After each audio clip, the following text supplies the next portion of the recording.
叶双熙没想到自己离开的时候还要安抚屋内的4个大男生。宋放一脸不舍，双熙哥，你怎么说走就走了？不带到我们出道的时候吗？你不是说要找灵感，怎么就离开了？一直很少说话的乔南也开口。叶双熙看着玄关站在一排的男生，头一次觉得麻烦。我到这儿原本是想刺激大脑，毕竟以前也是这种生活，不过这个程度还不够，我不能总在一个地方耗着，要去找其他方法了。叶双熙觉得对于他们太过于绝情，便又说，等你们出道的时候我也会过来捧场，距离他们原计划出道时间也只有半年不到了。这么一说，其他人立即有了光。那双熙哥，我们就不打扰你了。宋放又立即走上前挥手，下次见。叶双熙闻言回头，宋放脸上扬着笑，眼睛都弯成了月牙。他身旁站着依旧沉稳的乔南，他抱着手向叶双熙点头。叶双熙也不多言了，推着行李箱走进了电梯，外头早就准备好了车。小树看着叶双熙上车，便说，我们去哪儿？小树是原本松天下派的助理，但不知为何他直接从那儿辞职，跟着他来到了书鱼。当时叶双熙看到他的时候倒很惊讶，听他说完经历，第一反应是斥责，跟着他冒险没必要，但木已成舟，便只能让他跟着了。正好自媒体的账号管理可以交给他，专业的事情专业人做，事半功倍。叶双熙闭目思考许久，才睁眼说，去 S 市。叶双熙记得很久以前杜远泽说过，那儿下雨很美，还说过他去了会喜欢。小树动作很快，直接订了下午的票，到那儿就差不多傍晚了，正好可以到酒店休息。最近气温回升，春天也过了一半，树上长满了嫩芽，阳光落在上面，一副生机勃勃的景象。叶双熙穿着驼色大衣，里面的同色高领毛衣遮住了他的脖子，却不显得短。他双手放在两侧口袋，大步往前，眼里疏离。江南的风景和北方不一样。叶双熙下了飞机，便直接刚预定的酒店赶。在路上，小树提议要不要找一个导游。叶双熙想了想，决定还不是不要。他其实很早就想来看看这个被杜远泽夸赞的城市怎么样。小树去酒店确认消息，叶双熙在不远处等着，正出神着，就听见门口传来一道声音，真是太累了，一点也不好玩。他循声看过去，说话的女生才刚成年，可身后全是那行李箱的仆人，是个非富即贵的人。可为什么住酒店？女生皱眉嘀咕些什么，一不留神就被迷糊的助理小树踩了脚。啊！女生杏眼圆瞪，知不知道这是我最喜欢的鞋子？对不起，对不起。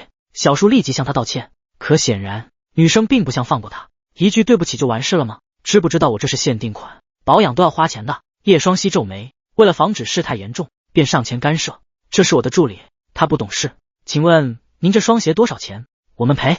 女生哼一声，也不想在这个地方多待。她一路舟车劳顿，早想睡觉了，如今有台阶下，倒是愿意下了。叶双熙见对方也不是很想追究，暗中松口气，是来这边旅游的吧？看你一个女孩子家家的，人生地不熟，我们可以做你的导游。叶双熙报出了自己的名字，正想说着下次可以找他，结果就看到对方脸色一变，原本就只是倨傲的眼神变得攻击性了。原来就是你！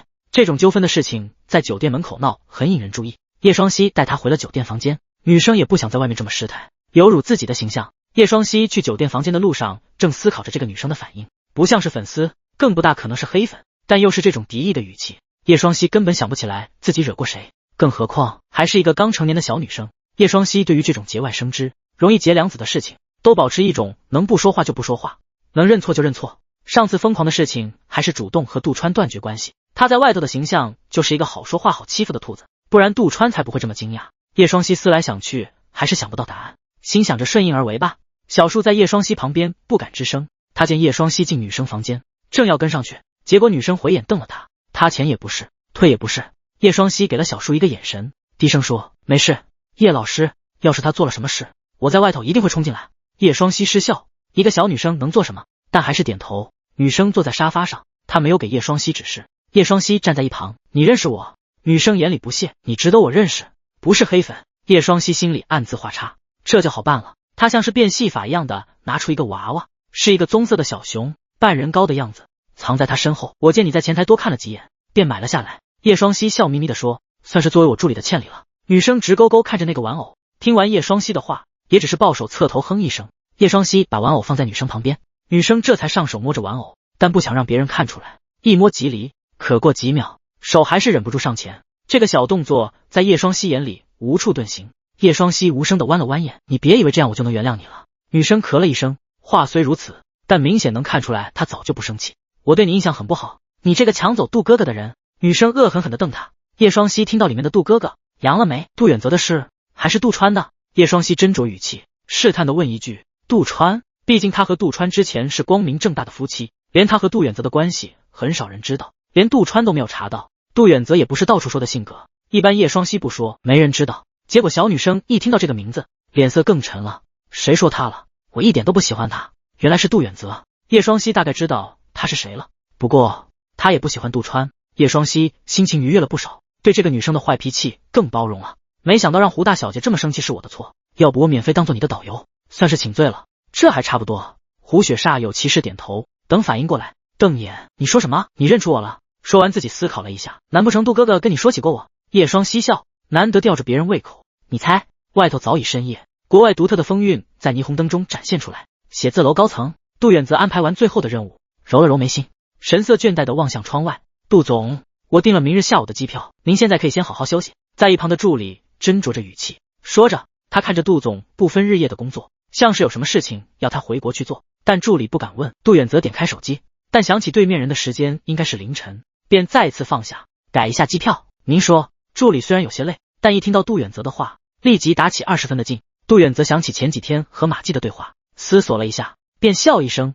去 S 市。叶双熙觉得自己就不该主动跟胡雪说当导游这件事，他原意是想着和胡大小姐打好关系，并从她的嘴中得到自己想要的信息，结果信息没得到不说，自己倒累得半死。夜晚的集市里，胡雪哼着歌蹦跳着融入来来往往的人群中，他左手拿着奶茶，右手拿着小吃，不满地往后一瞥，在他几步外是拿着大包小包的叶双熙和小树。怎么这么慢？快跟上！小树苦着脸求助似的看向叶双熙，可后者看都没有看他一眼，直接往前走。小树叹口气，觉得自己真是倒霉。前方是小桥，底下的湖水照映着桥边的光，涟漪一起，就如同打碎里的月光，带青色的街道韵味十足。胡雪也可能觉得人多不好玩，在岔路口中选择了人少的一条。叶双熙见状立即跟上，他还没走几步，就听见微弱的吉他声。叶双熙脚步一顿，小树在他后面疑惑问一句：怎么了？你去跟着胡雪，别走丢了，我等下就来。叶双熙抛下这句话，就往小巷子走了。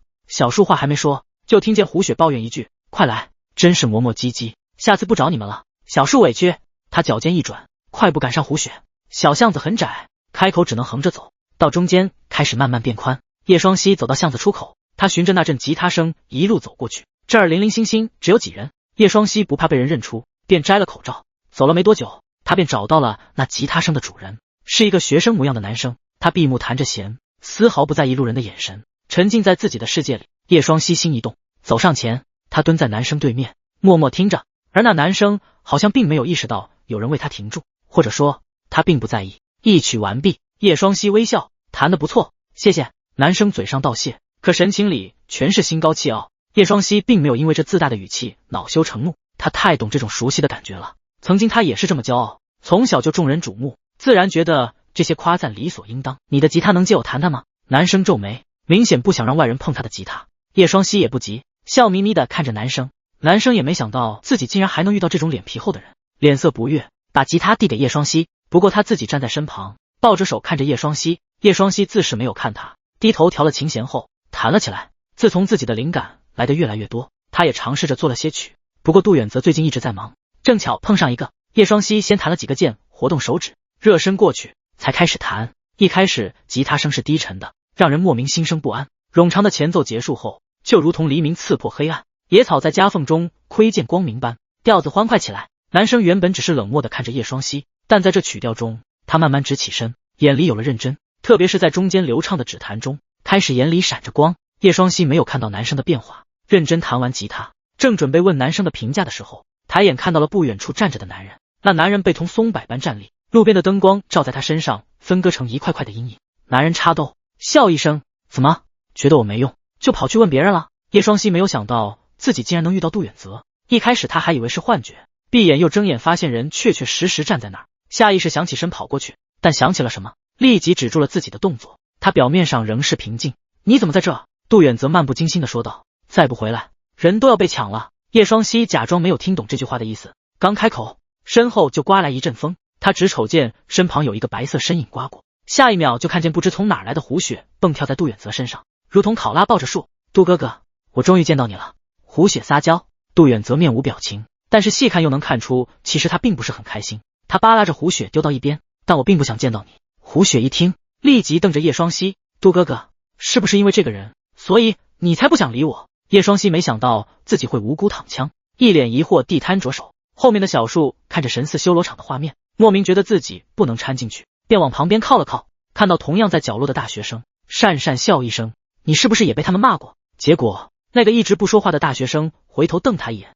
接着又满眼兴趣的看着叶双熙：“叶老师，我不在的十几分钟里，你做什么？”叶双熙并不想和胡雪争道理，更何况他自己现在也只是胡雪的假想敌，完全没有任何必要对他充满恶意。当然，这话叶双熙是不敢说出来的，谁知道胡雪会不会又做出什么事来？杜远则只是轻飘飘的扫了胡雪一眼，正两手握拳，冒着火光的胡雪立即低着头，又爱又惧，说的就是胡雪。杜远则走到叶双熙面前，浅浅笑了：“我就猜到你来到这儿了，要不要逛逛？”叶双熙之前不是没逛过，只是胡雪东买西买，把他俩的兴趣全耗没了，只想着赶紧回酒店好好躺下睡一觉。他逛过了，杜哥哥，你陪我逛吧。胡雪洋溢着笑，眼里全是都要溢出来的喜悦。你女孩子家这么晚了还在外面？杜远则语气都淡了几分。小树，你送她回酒店好好睡觉。小树战战兢兢，他没想到自己努力装空气人还是被 Q 了，下意识看向胡雪。胡雪一听这话就不服气了，凭什么叶双熙可以，我不可以？熬夜长痘。杜远则说出的这4个字直接堵住了胡雪的嘴。胡雪立即惊吓的找出镜子，看到自己的脸上没有长痘，放下心来，还没松了口气，立即瞥到自己淡淡的黑眼圈。胡雪，快带我回去！胡雪吓得花容失色，小树一得名就立即跟上去给胡雪指路，一边走一边肉眼可见的呼出一口气，真是太紧张了。最闹腾的终于走了，小巷子也清静了不少，大学生一直都很沉默，让叶双熙一致忘了这个事情。男生咳了一声，他已经没了之前倨傲的模样，眼里充满着对实力的崇拜。请问您？他没说出来，就被杜远则轻轻瞥了眼，下一秒就像是被定在原地一样，说不出话，也走不动。叶双熙正准备离开，这才想起那个才华绝绝的大学生，正回头找着，就被杜远则拦下。你找什么？那个男生，你找我也一样。杜远则仍旧插兜往前走。叶双熙扯着嘴角，他听过了，直接问他比问你更方便一些。不过对方似乎心情不错，叶双熙也不想扰叶双熙的兴致。我记得你还要好几天才能回来。杜远则道，事情比较顺利，提前回来了，回去你不需要休息。没事，正好倒时差，在那边是白天。叶双熙和杜远则有一搭没一搭的聊天，月光把两人的影子拉得越来越长，落在有些颠簸的地砖上，两人影子都有着向对方靠近的趋势。大学生张了张嘴，最终还是没有说出口。他不知道为什么，突然觉得自己不该打破他们之间的氛围。那晚上，叶双熙看出了杜远则心情不太好的样子，便一路上陪着他。等叶双熙第二天再去找那个男生的时候，他已经不在那儿了。一天几天都是如此，叶双熙只能感叹这萍水相逢的缘分。杜远则自从回国之后，兢兢业业做一个称职的导游，陪着叶双熙逛遍整个 S 市。他也将自己的房间定在叶双熙旁边的房间。又在一天早上，叶双熙出门，看到杜远则早就在门口等着。杜远则今天穿着黑色皮质风衣，反射着外面的阳光，闪着亮光，这又正好和叶双熙身上的卡其色风衣碰在了一起，二人站一块，就好像是一对情侣服。早啊！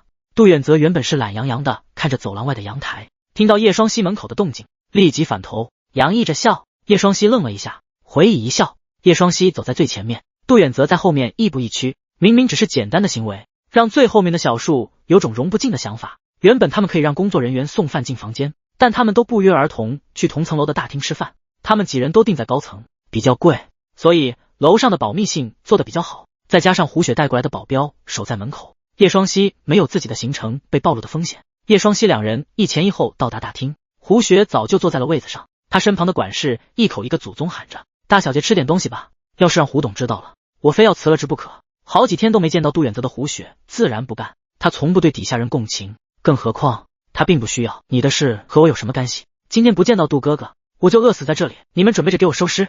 胡雪说到这里，气得牙痒痒，就是叶双熙这个狐狸精抢走了我的杜哥哥。因为杜远则一直跟在叶双熙身边，而胡雪离他们的房间要远些，胡雪每天起来还要做美容，一待就是几个小时，出来的晚些，以至于两个人出去玩的时候，他根本就找不到他们人。有一次执意要出去找，结果一个人在街上迷路了，他自持高傲，不肯低头问路，便边哭边坐在石墩上，最后还是区域里的片警将他带回酒店，说叫了管事1个小时才离开的。胡雪说完就掠过了叶双熙，看到了刚进门的杜远则。杜哥哥，胡雪压根就没有背后说别人坏话被人听到的羞耻心，如今他眼里就只有杜远则一人。我给你准备了早餐，还有甜牛奶，是热的。胡雪邀功似的对杜远则噼里啪啦说一大堆，这画面就好像是小孩子炫耀着自己的玩具一样，想要得到别人赞赏与表扬。叶双希无声的弯眼，然后悠哉去桌子上坐着，跟工作人员点了菜。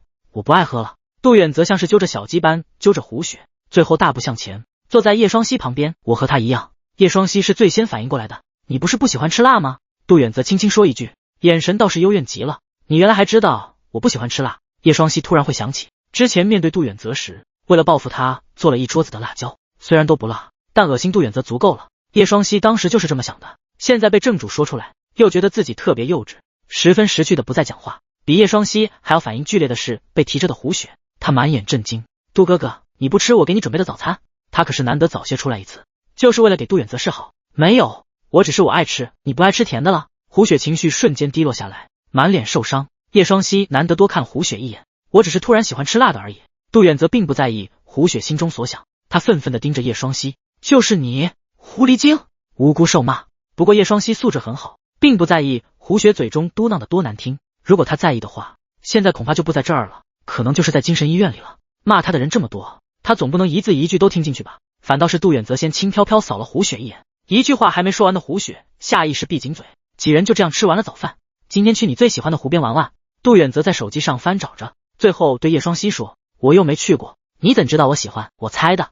杜远则笑。叶双希倒不在乎这些，他从来都是被安排的那个，被安排习惯了，如果要他自己安排，反倒有些别扭。更何况这几天杜远则推荐去的地方确实比较符合他的口味，可能是每天都放肆玩的原因。叶双希就像多年的床被晒在了太阳底下，吐出了浊气，自己身上的压力都少了很多。他也时刻感觉自己就是来游山玩水的游客。两人就这么商量好了。当时这是杜远则单方面商量，叶双希一直应和。胡雪见他们出去玩，又不带上他，急了，你们出去玩，我也要出去玩，凭什么不带上我？杜远则太熟悉胡雪的性格，说话也是一针见血。在湖边划船你喜欢？胡雪哑了半天，确实像他这种好动的，就不喜欢这种安静的活动，想让他静下心来游山玩水，还不如把他放进酒吧里嗨一晚上。这次不一样，胡雪梗着脖子，我喜欢。谁说我不喜欢了？必须带我去。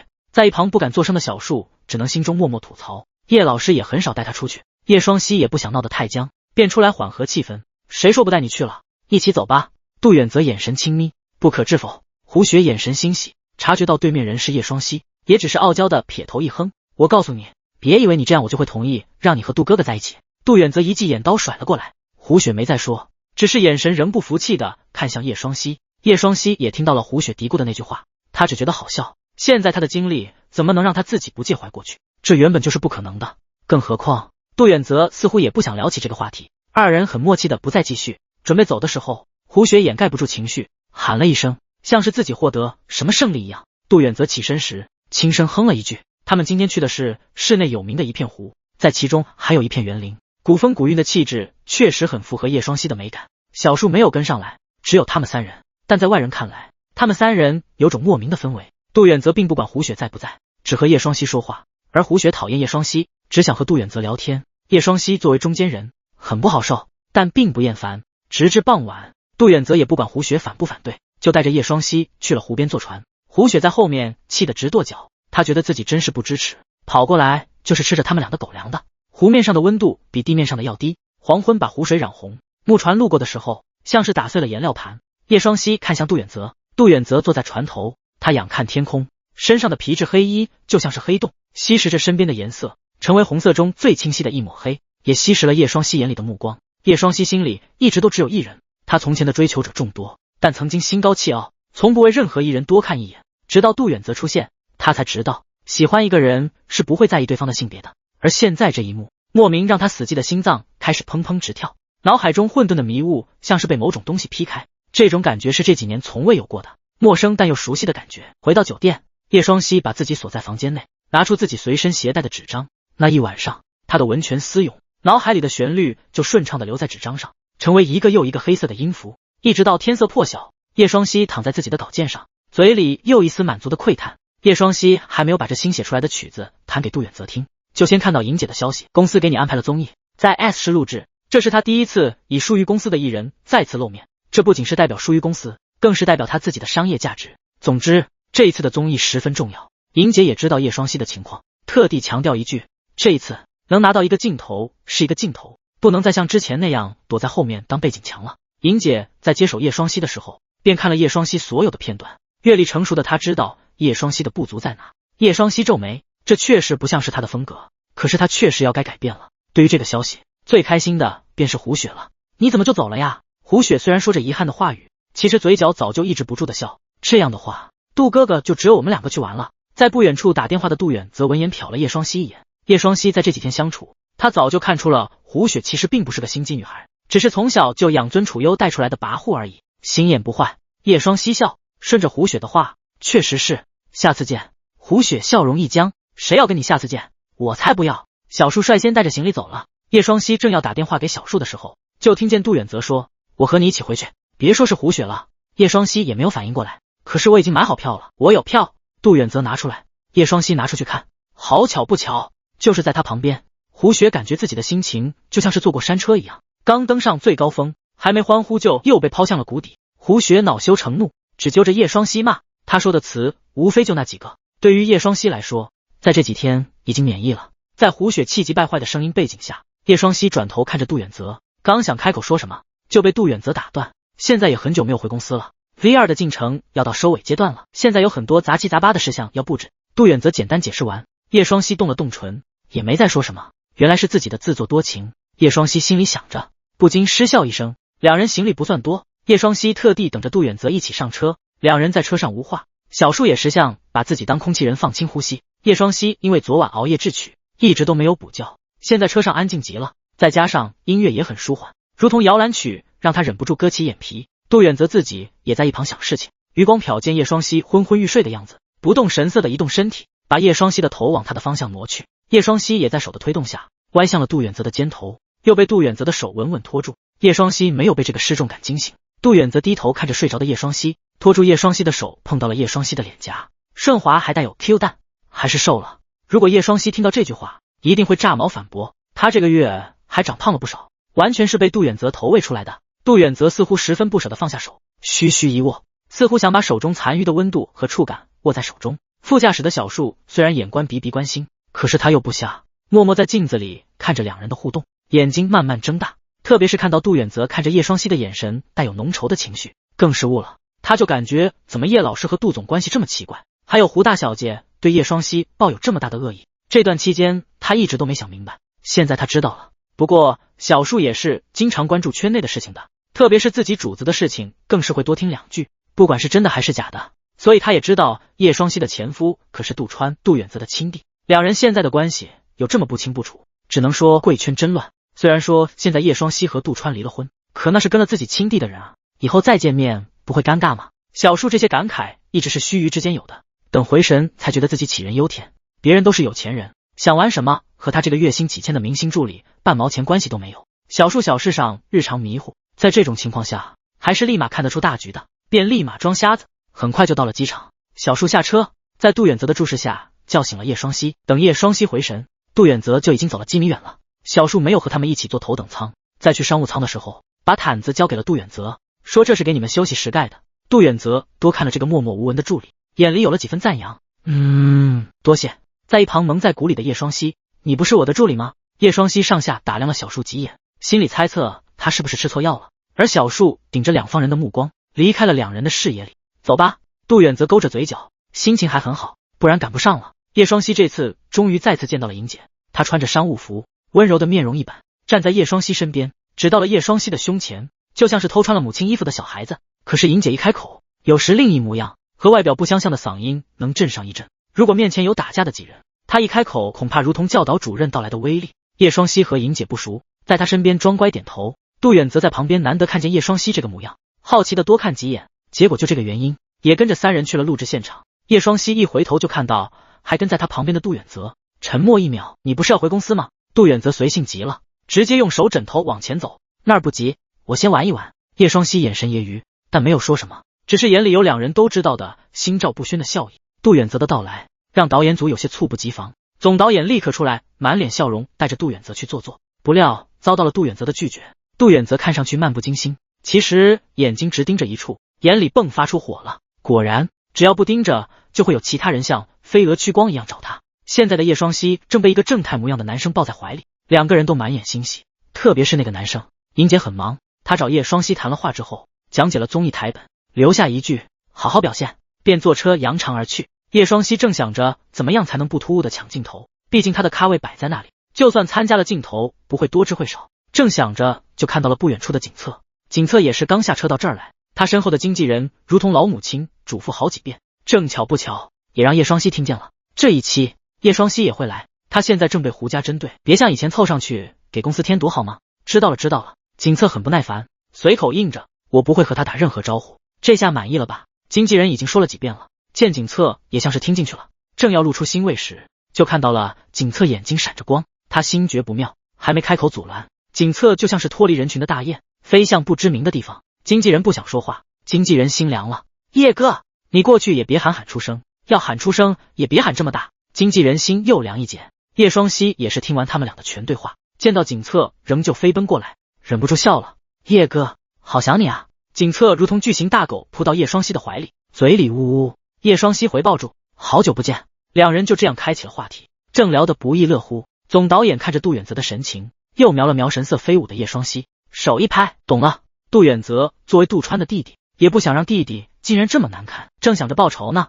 总导演嘿嘿一笑，觉得自己真聪明，可他脑子耿直，没有想到树玉公司其实和杜远泽算是好友，更没注意到杜远泽其实是和叶双熙在同一辆车上下来的。总导演自己怀揣着心思，想迎合杜远泽，要不要我给他多加点料？可惜杜远泽根本没有把注意放在总导演身上，迈着腿往前走。总导演心想着杜远泽一定是默认了，再问一次对方不得烦死。他立刻匆匆忙忙去改脚本，没有看到杜远泽走去的方向。他不明白，明明叶双熙是个全网潮的人，竟然还有这么多人围着他转。杜远泽不高兴了，他走上前想把他俩分开，可是有人比他先到一步。这是谁啊？唐元走过来，原来是杜总的前妻，怎么落魄到要参加综艺了？叶双熙看着说话的唐元，神色平静。他看过这期的成员，现在见到唐元也不意外。唐元身边的男生也开口，可能是打算向某人看齐。这话音一落，景策握紧拳头，在圈内综艺咖的地位要比电视剧咖的要低，除非是综艺圈的顶流，都会被其他人随意调侃。关键你知道对方是在骂你，